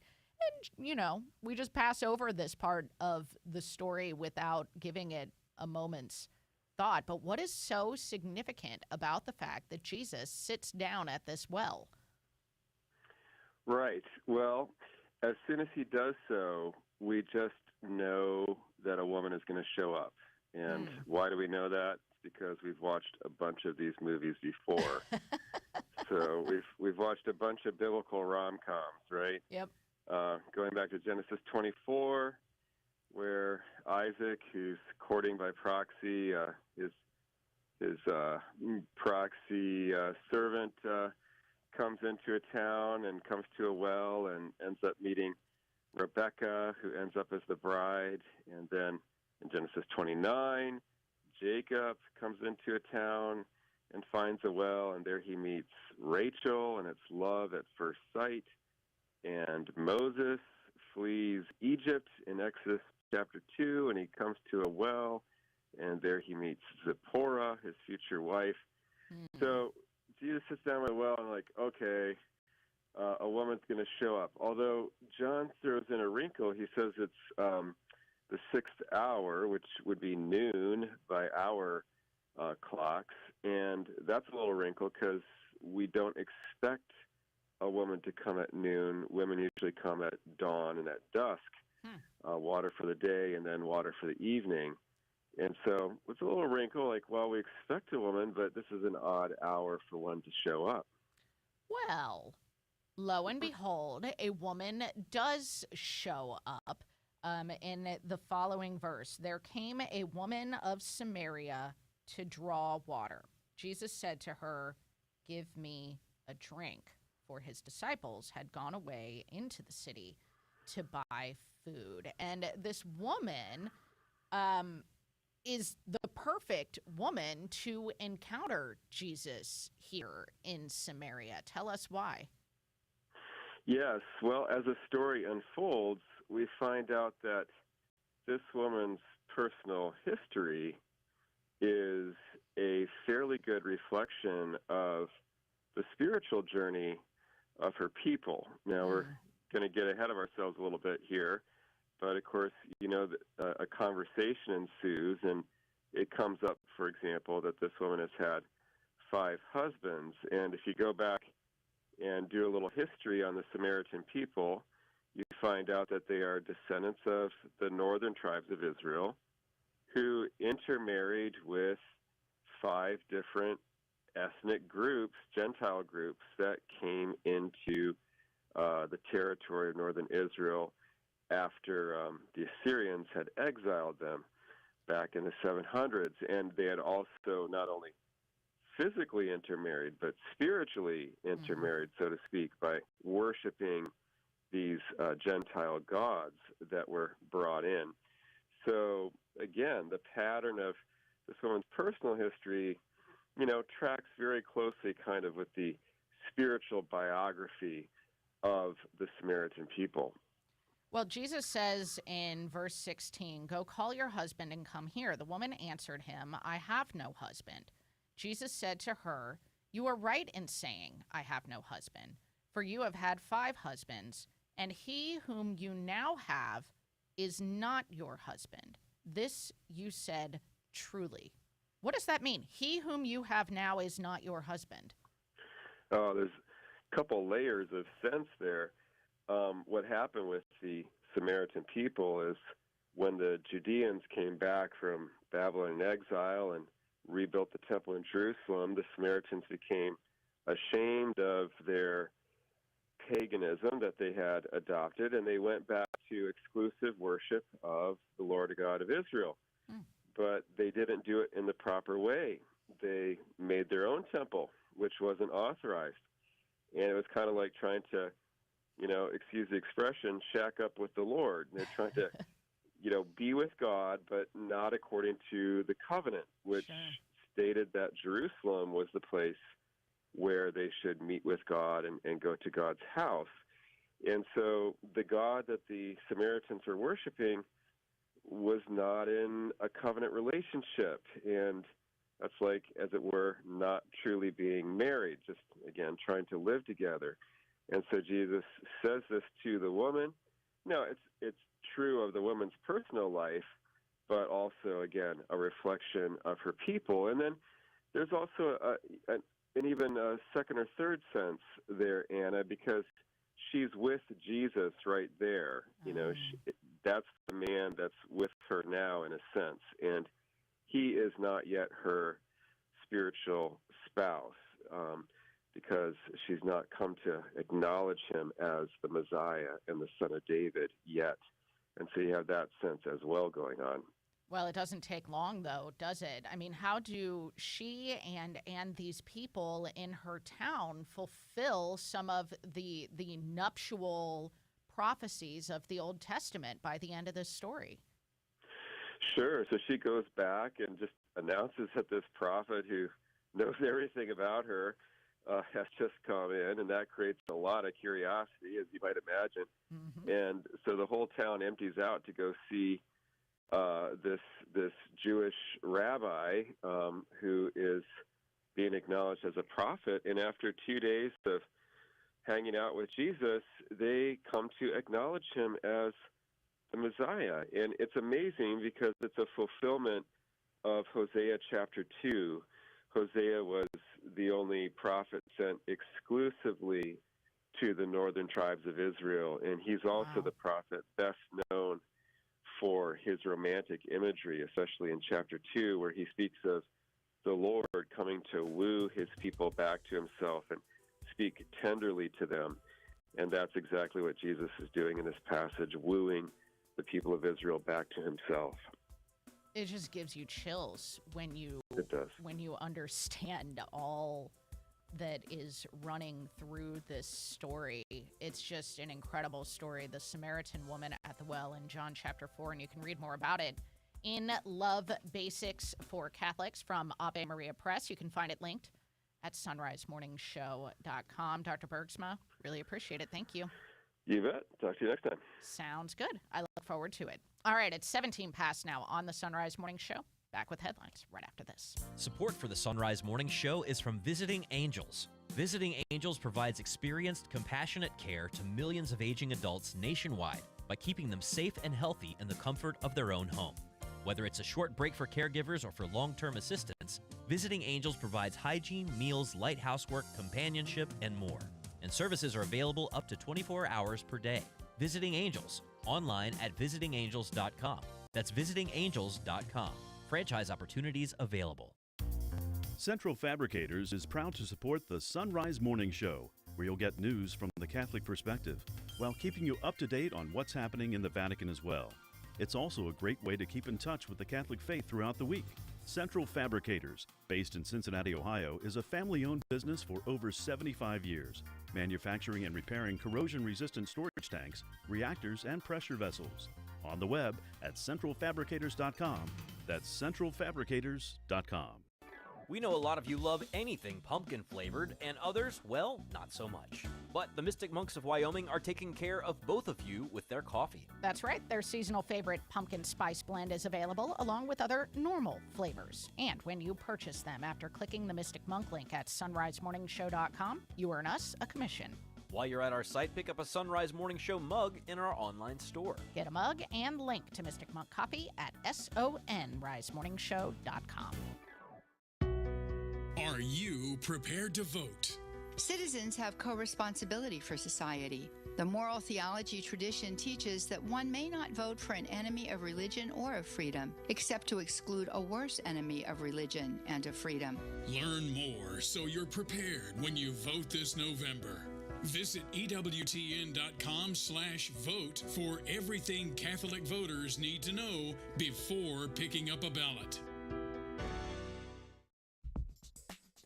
19 minutes past the hour. Here's Anna with headlines. President Biden will address the nation tonight from the Oval Office on the situation in the Holy Land as well as the situation in Ukraine. Catholic Relief Services is calling for immediate humanitarian access to Gaza. And during his general audience yesterday, Pope Francis called for another worldwide day of prayer and fasting for peace and focused on St. Charles de Foucault in his catechesis series on those who exemplify apostolic zeal. Next newscast coming up in about 10 minutes. Anna Mitchell, while you were talking to Dr. John Bergsma, my hotel room had run out of coffee. So, here at the Catholic Radio Conference, this is a very important thing to do morning radio. So I just went down to the desk and asked for a couple more pods. And while I was down there, I wanted to make sure to shout out the person that I saw who's up and early, and Adam, one of the unsung heroes of the Catholic radio world. Radio affiliate coordinator Deborah Rice was coming in. You saw Deborah? She's setting stuff up for the day. Oh my gosh. Deborah's always sending nice replies you to guys, my mundane emails. Nobody hears Deborah Rice on the radio. But oh my gosh, is she important. I'm telling you, I send that I'm the dumbest, so most jealous. boring email, and she's always just so nice and says, "Oh, thank you for sending this." I'm like, Deborah, you make my day every day. Every day. It's 21 past. I'm Father Rob Jack. Join me this afternoon for Driving Home the Faith, when Dr. Jennifer Roback Morris will give us the latest news from the Ruth Institute. Jeff Frepon and Colonel Todd Meyer will talk about the upcoming Vietnam War event at the Gate of Heaven Cemetery. I'll speak about the North American Martyrs, the frequent traffic, and weather. That's this afternoon beginning at 4 on Sacred Heart Radio. You're on the road to Christ the King, driving home the faith. Support for Sacred Heart Radio is from Ken Herbert Plumbing. Ken Herbert Plumbing, a drain cleaning specialist, uses color drain cameras to help find and fix drainage issues. Ken Herbert Plumbing, for residential and commercial plumbing repair. 513-383-2974. Support for Sacred Heart Radio is from Honda East, the place to find a brand new Honda or pre-owned vehicle with no haggle, no hassle pricing. Honda East, just off I-275 on Beachmont Avenue. Help me, Honda East, get the car that I want. Online at HondaEastCincy.com. Hi, this is John Kennedy, a State Farm agent and a proud supporter of Sacred Heart Radio. If you need life insurance, I can help process the best options for you and your family. You can reach me at 859-485-2000 or online at johnkennedyinsurance.com. Learning, planning, and being prepared is a part of life. Gate of Heaven Cemetery of the Archdiocese of Cincinnati is here to help you understand church teachings so that planning end-of-life decisions can be made with peace of mind.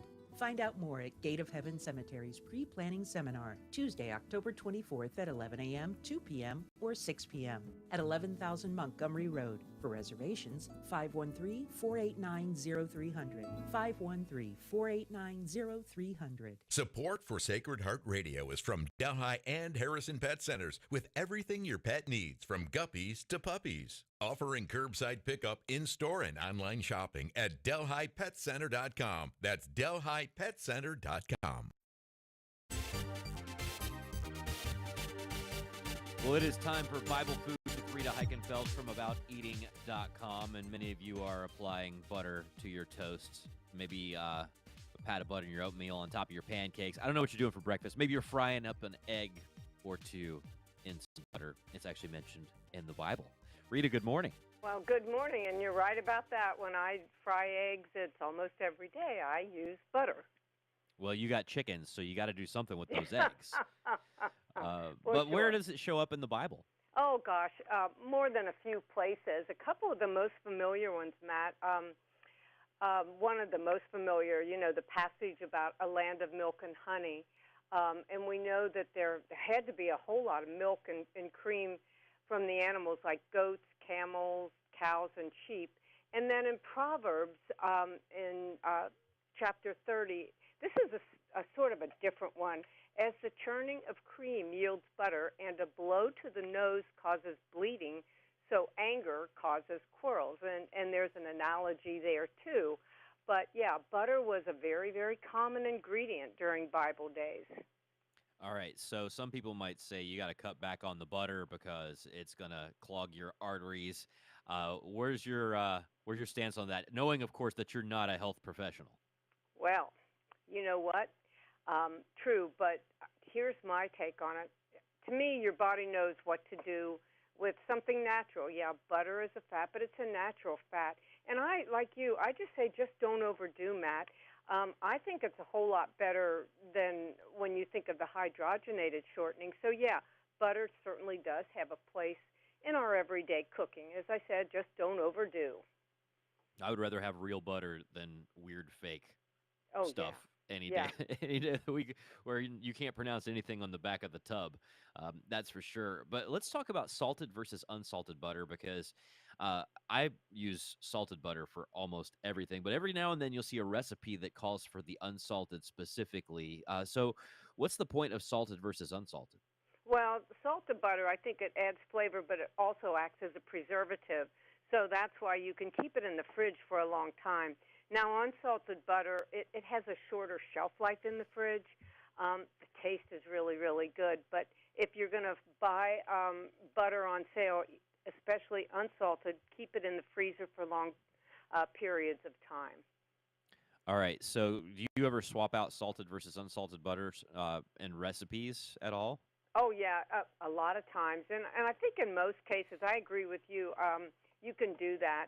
But here's the deal. If all you have is salted butter and the recipe definitely calls for unsalted, just add a little less salt to the recipe. But pretty much I use them, swap them one for one. And as I said, I know you do too. So while we're talking breakfast stuff, I don't know if you've ever run across this with any of your people who are into like paleo keto stuff. You know anybody who ever puts butter in their coffee? Not have heard of that one. Okay, it's like a thing. I know some people who swear by it. I'll just have to I'll have to trust them. It's a little bit weird. The other thing that my dad used to do, and I remember this as a kid, is he would we'd get donuts and he'd put a donut in the microwave for about 15 seconds. Then he would take it out and butter it. So he's still alive. He's And still you know alive. what? Well, that just shows you it didn't overdo, but that's pretty cool. I know just like some people have to have ketchup or jelly on their eggs, so that's not a bad thing. Butter's okay. Butter indeed. Well, you've got a praline crunch snack mix that looks amazing. I love pralines. I could eat my weight in pralines. And this looks like it would be a great, just like a fall snack to maybe even take on a trail. Oh, yeah, and it is. And I'll have the complete recipe along with a spicy buffalo check mix recipe on my site. And basically the praline crunch snack mix, you take some oat square cereal and some pecans, or you could use other nuts too. And you just basically put those in a bowl and mix them up. And then syrup, sort of like the caramel popcorn syrup, out of brown sugar, corn syrup, butter, vanilla, little baking soda and salt, but then you're going to add some cinnamon to that too. And you pour, you cook the syrup on the stove and then coat the cereal mixture really well with it. And then just like the caramel corn, you pour it onto cookie sheets and bake it at 250, about 45 minutes or so, and I usually stir it every 15 minutes. After it cools, you break it into pieces, and you get that praline flavor along with a little bit of savory flavors as well. Yeah, it's pretty addictive, I have to say. I'm telling you, it sounds amazing. You got the buffalo mix as well, too. Oh, yeah, and this is one I thought of you with because you and your love of hot flavors. It's a fun one, too. You start off with some rice checks and wheat checks, or even oat checks, and then some cheese-flavored crackers and some pretzel twists, those little tiny ones, and you mix all that up. And then you just melt some butter and some hot wing sauce. We like the buffalo. Dry ranch dressing. I know it sounds weird, but it's good. And if you have any celery seed or celery salt, a little bit of that. You melt that. Again, you pour it over the cereal pretzel cracker mix. And you can either microwave it or bake it in the oven, like the pecan praline mix. And again, after it's cooled, it's crunchy, it's savory, a little bit sweet, and just so delicious. So either one of those are great for snacking, especially this time of year when we're outdoors a lot. I'm about to say, I think I know what I'm going to bring to my next church potluck. My goodness. And you'll adapt it, too, I know. I'm going to put the buffalo Chex Mix on the appetizer table, and I'll put the praline snack mix at the dessert table, and we'll be set. So there you have it. Well, Rita Heikenfeld, thank you as always. And we've got abouteating.com linked at sunrisemorningshow.com, including those recipes in the show notes for the Praline Crunch Snack Mix and the Spicy Buffalo Chex Mix. Rita, have a wonderful day. We'll talk to you soon.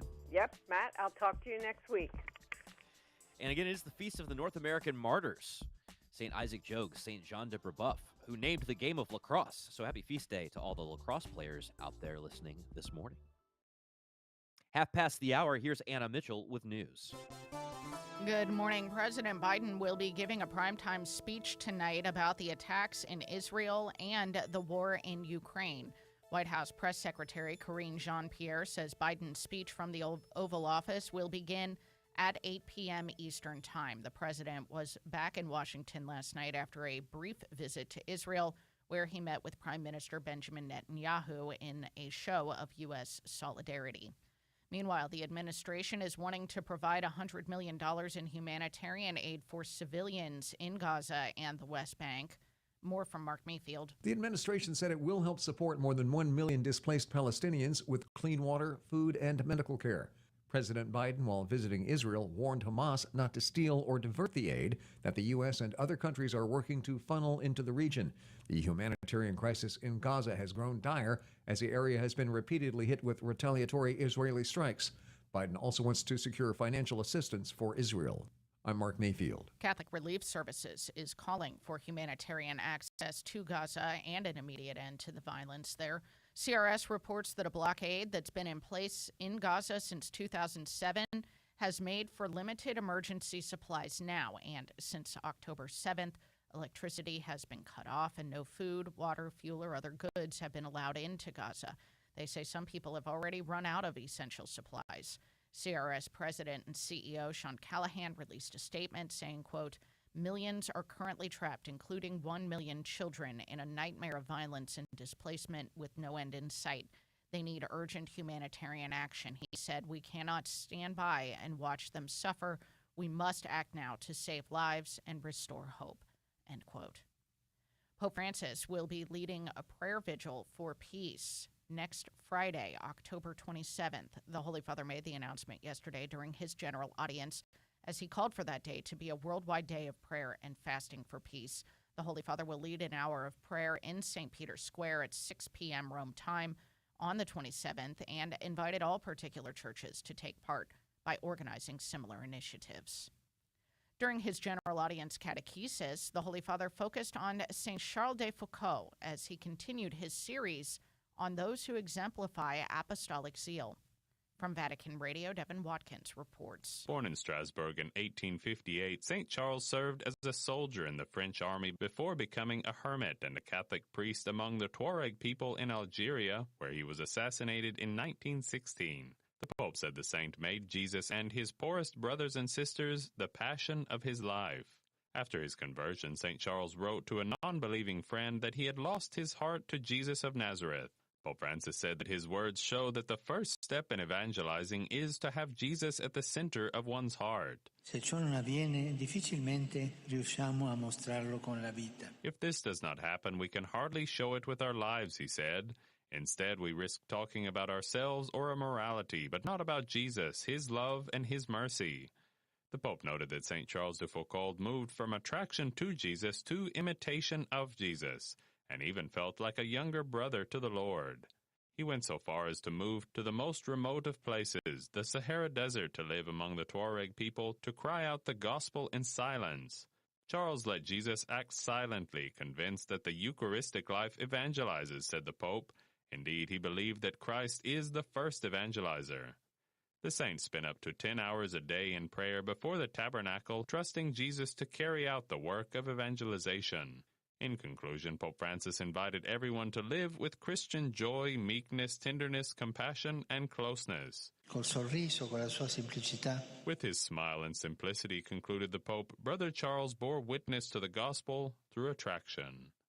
I'm Devin Watkins. In Washington, a third vote will be held today to possibly elect Ohio Republican Jim Jordan as the next Speaker of the House. After failing to get the necessary votes following a second round of ballots yesterday, Jordan told reporters he plans to keep talking with members of his party to try to flip holdouts.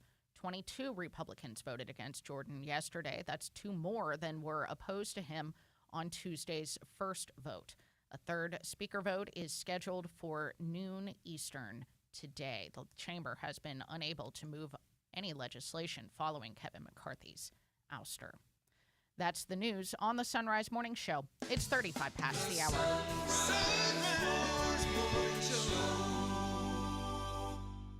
The show notes is where you'll get the links and resources you heard about on the Sunrise Morning Show and Driving Home the Faith, and for the podcast to find and replay an interview. To check out the show notes every day, visit the new sacredheartradio.com. Schneller Knockelman Plumbing, Heating, and Air are proud supporters of Sacred Heart Radio, home of the 100% satisfaction guarantee, because our work is done right the first time. For all your plumbing, heating, and air conditioning work, find us at skpha.com. skpha.com. For over 50 years, the St. Martin District of St. Vincent de Paul has been providing food, clothing, rent, and utility assistance to people in 6 counties of southern Ohio. You can join the St. Martin District of St. Vincent de Paul in helping our neighbors with a monetary or vehicle donation, which is simple and easy. 800-322-8284 or donate online at runforthepoor.org. It's 24 minutes before the hour on this Feast of the North American Martyrs, Thursday, October the 19th. Your forecast is brought to you on Sacred Heart Catholic Radio by Schneller Knockelman Plumbing, Heating, and Air, online at skpha.com. Gonna need the umbrella today. Pretty warm outside right now with temperatures in the lower 50s as you're heading out the door. For Cincinnati, spotty showers likely, heavier rain this afternoon with a high of 66 degrees. Light rain likely tonight, otherwise overcast with a low of 52 tonight.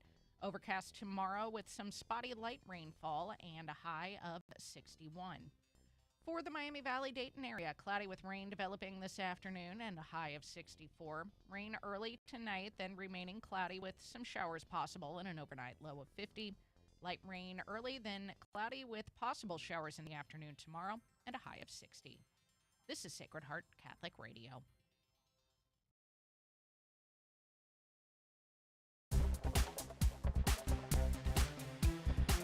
The Sunrise Morning Show continues on this Feast of the North American Martyrs. Pray for us. I'm Matt Swaim, joined now by Gary Machuda. He is from Hands On Apologetics. He's got a great book we've been going through called The Gospel Truth, and it is an exploration of why we can trust the gospel narratives and the accounts of the life of Christ. Gary, good morning. Morning, Matt. So there are a couple of different aspects of this question that I want to explore today. One would be the gospel's reliability can be understood at least a little bit by understanding how, I guess, dramatic it would be for someone to accept these claims, right? Because, these days in the workplace, we might have a coworker and Bob finds Jesus and suddenly Bob's not cussing at work anymore. And everyone's like, maybe we won't invite Bob to the bar anymore. He's, living differently now. The consequences were significantly more drastic for a Jew who would have accepted the teachings of Christ in those days, right? Oh, yeah, absolutely. You realize that Jesus isn't a neutral figure, right? And like you just pointed out today, one's religion seems to be a personal preference. There isn't a lot of risk involved. But for a Jew to investigate whether Jesus is the Messiah and come to the conviction that he was, it would be a huge change.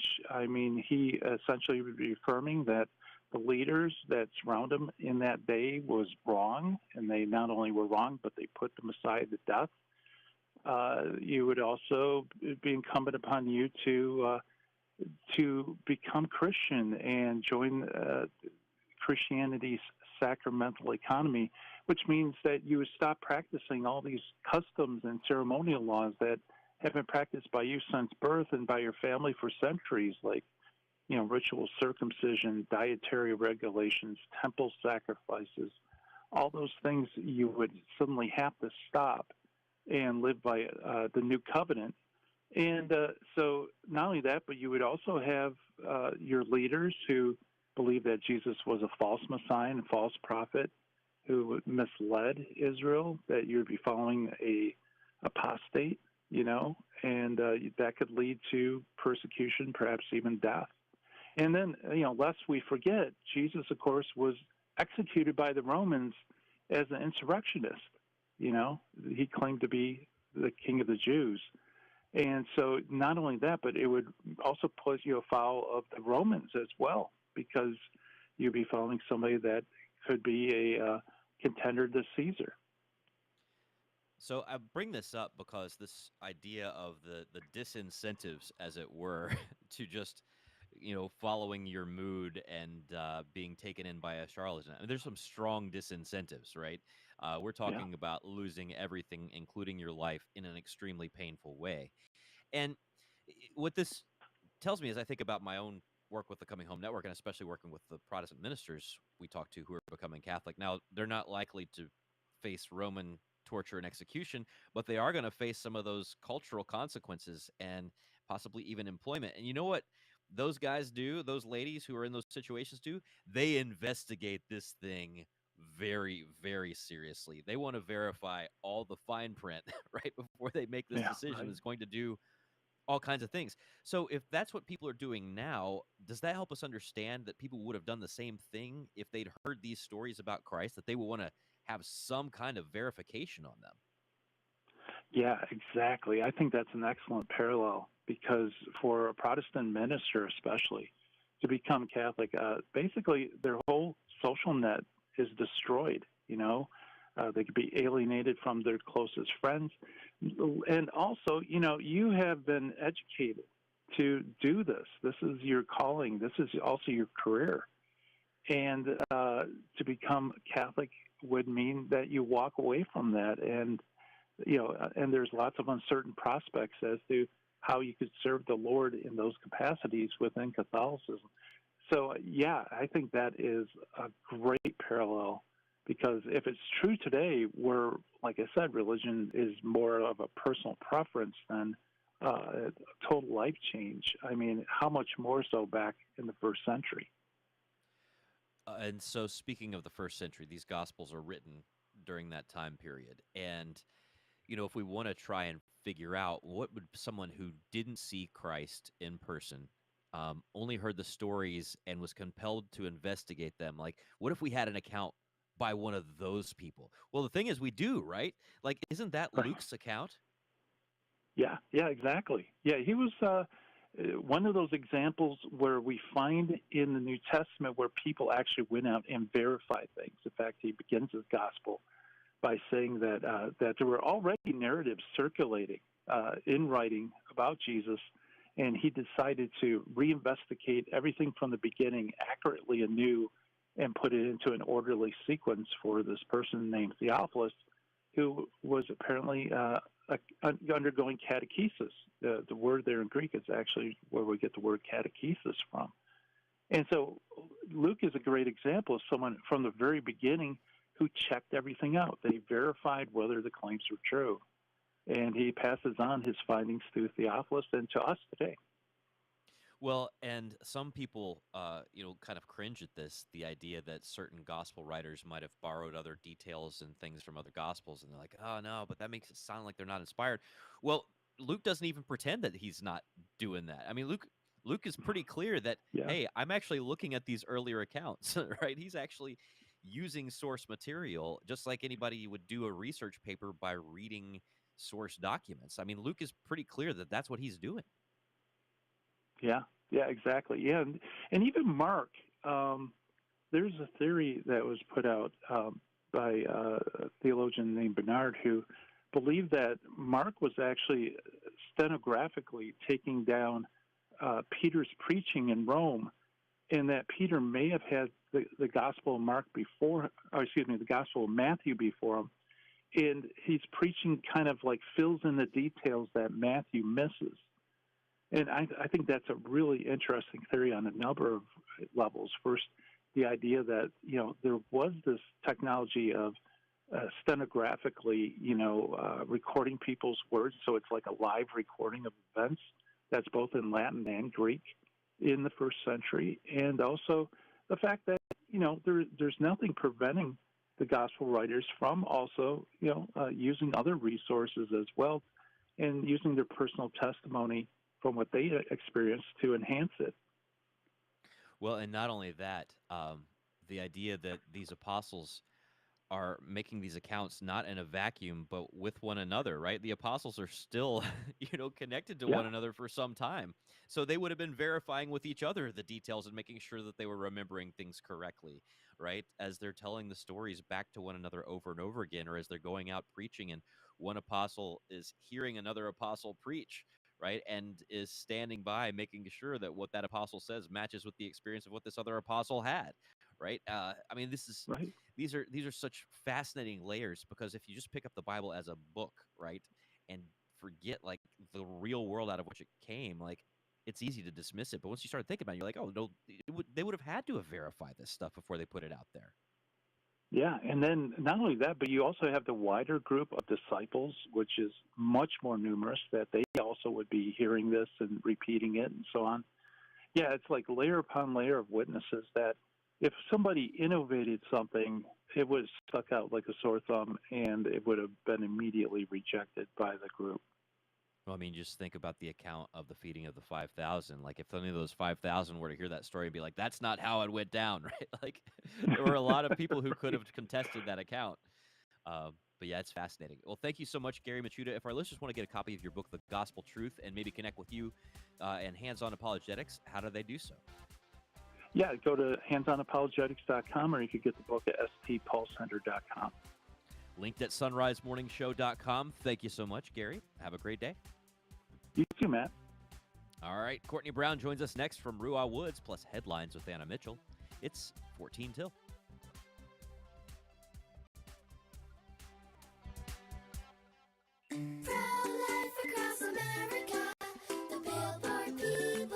We need your help. Hello, I'm Marianne Koharski, Director of Pro-Life Across America. In my 30-plus years, I've never seen such a concerted attempt to silence our efforts, and at a time when it's most needed. There's a powerful effort to prevent and block our pro-life messages. Our billboards, social media, and digital ads are all impacted. Unplanned pregnancies still happen. Our ads feature a hotline number connecting callers with more than 3,000 pregnancy support centers across America, offering alternatives to abortion, free ultrasound, and pregnancy help. Babies' lives are being saved. The need still exists.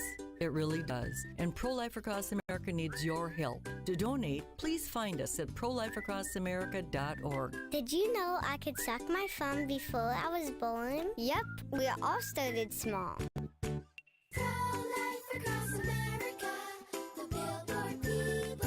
It's the season of chunky soup and chunky sweaters, which means it's also pumpkin coffee season. And the Mystic Monks have their pumpkin spice blend in stock and ready for you to enjoy. And when you go to the Monks through sunrisemorningshow.com, we earn a commission on any flavor coffee or tea that you buy. Why shell out $5 for a tall PSL when you can customize your own at home and drink it from a Sunrise Morning Show mug that you can find in our online store? Get a mug and link to Mystic Monk Coffee through sunrisemorningshow.com.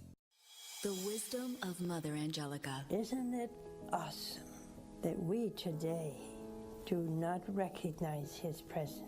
in the Eucharist? Is it because we really don't go to him in humbleness of heart and say, Lord, I don't believe, help my unbelief. Lord, I want to see you. I want to recognize you. I cannot live without you. Are we saying that? EWTN. Live truth. Live Catholic. Hi, this is Cy Keller. Later today on Catholic Answers Live, Tom Nash, Jimmy Aiken, call with any question you've got. Catholic Answers Live, 6 p.m. Eastern on EWTN Radio. Now, back to the Sunrise Morning Show. 12 till, here's Anna with headlines. President Biden will be giving a speech tonight about the attacks in Israel as well as the war in Ukraine. Catholic Relief Services has called for humanitarian access to Gaza and an immediate end to the violence in the Holy Land. And during his general audience catechesis yesterday, the Holy Father focused on St. Charles de Foucault as he continued his series on those who exemplify apostolic zeal. You can hear news at the top and bottom of each hour right here on the Sunrise Morning Show.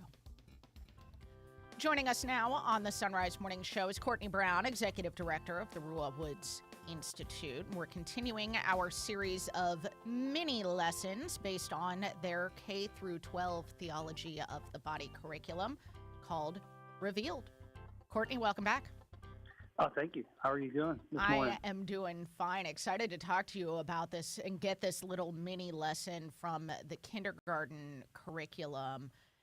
Can you talk about, we're kind of move into sort of the second half of the kindergarten curriculum this morning, focused on how your body is a gift from God. What a countercultural idea we have to talk about today, Courtney.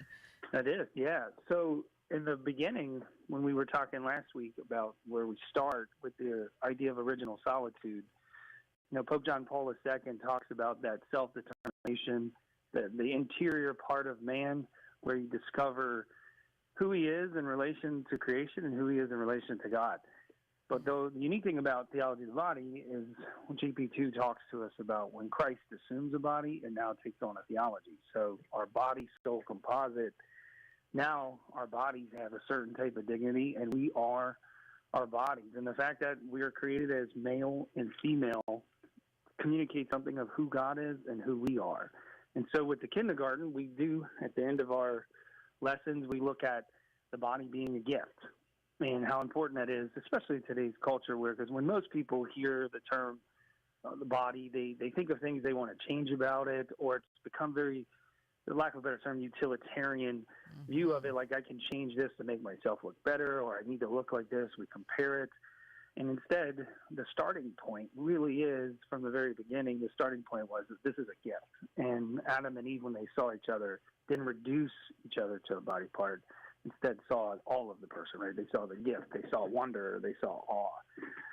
Well, so this is kind of this can be sort of a sensitive topic anymore. I mean, particularly when you're talking about little kids in kindergarten. So how do you communicate to them the gift of the male and the female body?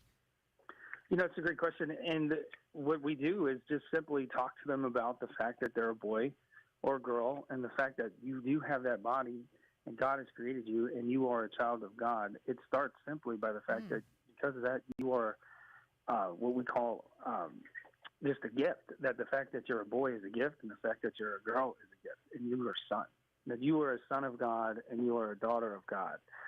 And when you do like an activity as kids get older, our culture seems to place identity based off of what you're good at or what you've been affirmed in. So like if you ask a question, who are you? They'll say, I'm smart, I'm tall, I'm athletic. But it's rare to hear a kid say, I'm a son or I'm a daughter, which essentially flows into when we recognize that because we're a son, that means we're a brother. And because you're a daughter, that means you're a sister. So we have activities in here that highlight what it means to be a son and what it means to be a daughter in their own reflection. So what we do is we have these guided learning questions. So we do this dialectic approach with, we teach the teacher to do this too, if you're a parent reading this or whatnot, that's asking questions and things of that nature. And as you know, we use stories, and the fact that you're male and female, that distinction means there's purpose. So there's a story that we use. It's called The Egg is Quiet. And in that story, as we move to, there's a certain order, design, and meaning to why we're created male and female. And in this story, it's kind of interesting. It talks about the differences in eggs. Like, and I know that sounds silly, but it's like, what is an egg? So the book presents several characteristics of a variety of different eggs found along in creation. Yeah, So I got to get a copy of this book. I had never heard of this book before I was looking through this curriculum, and my kids will own this book very so soon, the book Courtney. Is called, it's An Egg is Quiet. It's by Diana Aston, illustrated by Sylvia Long. But essentially what it is like seabirds lay pointy eggs, while dogfish eggs have tentacles. But when we see in the pages, as in detailed in the paintings, that the world is created with a certain order and beauty, but also these eggs, like one may be pointy so that it doesn't roll, not pointy, and have bumps on it so that it doesn't roll off the cliff. Or it's a little bit more gooey because it doesn't need to dry out. So the egg has a specific purpose, order, and design. And our body, because it was created by God, does have a purpose. And then the fact that we're created male and female shows to that purpose. And then the last lesson, because this is lesson 8, and lesson 9 talks about how we're a family and we're in God's family as well. So we see this progression of what JP2 and the theology lays out, that we start as sons and daughters, being male and female, which flows into the idea of how are we to act. We're brother and sister. And then from there, it leads to this fruitful calling of being a spouse.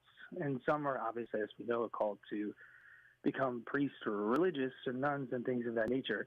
But then it also flows into that gift of fatherhood and motherhood. So there's this like progression, and it's good to see it as like a tree versus steps along the way. Because as we know, some people aren't married, and so there's things called spiritual fatherhood, mentor fatherhood, spiritual motherhood, and being mentors of such. So I know at times like people will find themselves in different situations where families are broken or they come from not what we would consider what the original plan was, but God's still very much present there. In fact, a lot of redemption comes from those experiences, and that this teaching is also for them too. So, you know, when we're talking about family and when we're talking about the boys and the girls and those kinds of things, it does conjure up a lot of confusion in some respect, but we could always present this teaching and show them the dignity that God has placed in our body. Absolutely. And it's good, even if we feel that it's not. Yeah. I was so struck in this egg book, An Egg is Quiet, just this awe that could be inspired in the children for the gift that is life as you progress through this book and learn about different eggs, and then the egg is noisy as it cracks open and brings about new life. And I was kind of laughing at the additional reading recommendations at the end of here, which one of which is "Are You My Mother?" And I was just thinking about how countercultural that book is now. Like, no, I am not your mother. Just a quick point to that: the point of movement isn't interior, like, well, this is how I see it. It's more, well, what is the objective reality? Like, what's going on outside of me too that matters. We've been talking to Courtney Brown. You can find the revealed curriculum linked at sunrisemorningshow.com. Courtney, thank you so much. Yeah, God bless. You too, thank you. All right, that'll do it for this national edition of the Sunrise Morning Show.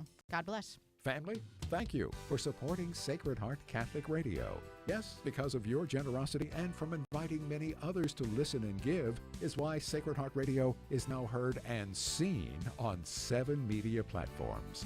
Now, if you are a new listener, setting up a reoccurring gift of just $10 a month is easy to do at sacredheartradio.com, and we'll assure that the gospel of Jesus Christ will always be broadcast on Sacred Heart Radio and the Sacred Heart Radio app. Cincinnati Right to Life presents the Golden Evening for Life, Thursday, October 19th at the Sharonville Convention Center. Answer the call to the front lines for life. Reservations at CincinnatiRightToLife.org. That's CincinnatiRightToLife.org. I'm Bill Torbeck of Tri-State Abrasive and Tool Company, proud to support Sacred Heart Radio. We strive to provide the highest quality diamond and CBN products manufactured by privately owned companies, enabling us to provide prompt and personal service and you to avoid the unnecessary cost and frustrations of dealing with bureaucracies. Find us online at theabrasiveone.com. That's the number 1. Theabrasiveone.com. Theabrasiveone.com. Support for Sacred Heart Radio is from JC Health Insurance agent George Justin. If you're turning 65, retiring, or simply have Medicare questions, George has answers. George is your pro-family, pro-life guide to Medicare, helping to simplify your transition by guiding you through the options to find a plan that meets your unique needs, all at no cost to you. Find out more from George Justin at JC Health Insurance, 859-414-6591. That's 859-414-6591. The Cincinnati chapter of Legatus is a national network of Catholic business owners, CEOs, and managing partners facing the challenges of faith, family, and business each day. We meet once a month with our spouse for a Mass, dinner, and speaker. We have the support of the Archdiocese of Cincinnati and many members throughout the parishes, including yours. We would appreciate the chance to share what we are about with you and enjoy Mass together soon. Contact us at cincinnati@legatus.org. That's cincinnati@legatus.org. Born from the heart of St. Daniel Comboni, the Comboni missionaries have served the poorest and most abandoned people in the world for more than 150 years. The Combonis improve quality of life with resources like food, clean water, and medicine. They provide vital education in schools and spiritually minister through the sacraments, all while preparing local Christian leaders to serve their people, now and in the future. Find out more at combonimissionaries.org. I'm Deacon Bill Mullaney from Immaculate Heart of Mary Parish. Thank you for listening to Sacred Heart Catholic Radio. 740 WNOP Newport, 910 WPFB Middletown, or get the app, stream, podcast, and more at sacredheartradio.com.